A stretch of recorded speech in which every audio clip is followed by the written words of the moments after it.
পেট থেকে বুকে আসার গল্পটা কিন্তু সহজ নয়, আমার ক্ষেত্রেও ছিল না।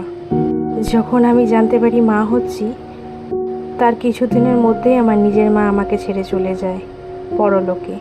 এই সময়টা খুব কষ্টে কাটে, যেহেতু আমার মা ছিল না, আমাকে কে গাইড করবে। তার কয়েক মাস পর যখন আমার 7 মাসের স্বাদ হয়, তার কিছুদিন পরেই জানতে পারি আমার সুগার, আমার বেবির হার্টবিট অনেকটাই কম। ডক্টর এমন করে বলছিল যে বেবি যদি পেটে কিছু হয়েও যায় তাও যেন আমি কিছু জানতে পারবো না, এতটাই খারাপ পজিশন ছিল। এই কথা শোনার পর শুরু হলো আমার এক নতুন যুদ্ধ, কিভাবে বাচ্চাটাকে সুন্দরভাবে পৃথিবীতে আনবো।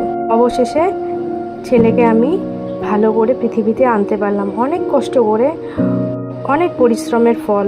আমার পাশে কেউ ছিল না, আমি একা। আমার হাজব্যান্ড আমাকে অনেকটাই সাপোর্ট করতো, ও যতটা পারত। আমার কাছে প্রার্থনা যে মুখের হাসি যেন সারা জীবন থাকে, আশীর্বাদ করতো।